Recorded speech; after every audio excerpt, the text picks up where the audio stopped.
Guys ഇന്നൊരു സമരം ഉണ്ടായിരുന്നു. അതും ഒരു പ്രൈവറ്റ് ബസ് സമരം പ്ലസ് ആണ് എക്സാം ഡേ. അതെ, ഇങ്ങനെയുള്ള എക്സാം ഡേയ്സിലും നമ്മൾ വീട്ടിലിരിക്കുന്ന സമയത്തൊക്കെയാണല്ലോ ഈ ഒരു സമരമൊക്കെ ഉണ്ടാക്കുന്നത്. സോ നമ്മളിത് ആലപ്പുഴ സൈഡിൽ എത്തിയിട്ടുണ്ട് കേട്ടോ. ആൾക്കാരെയൊക്കെ വെയിറ്റ് ചെയ്യാൻ വേണ്ടിയിട്ട് വീണ്ടും വണ്ടി അവിടെ നിർത്തിയിട്ടിരിക്കുകയാണ്. എന്താ വേറെ ബസ്സൊന്നുമില്ല ആൾക്കാർക്ക് പോകാൻ. സോ ഇവർക്ക് കോളാണല്ലോ. സോ നമ്മൾ പോയതിന് സൂപ്പറിലും ഫാസ്റ്റിലും ഒക്കെ ആയിട്ടായിരുന്നു കേട്ടോ.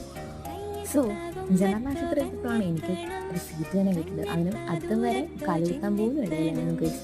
അതിലൊരു എക്സാം ഡേ ആണ്. സീറ്റ് കിട്ടിയാലേ എന്തെങ്കിലും പഠിക്കാൻ പറ്റും. ബിക്കോസ് നമ്മളൊന്നും പഠിച്ചിട്ടില്ല.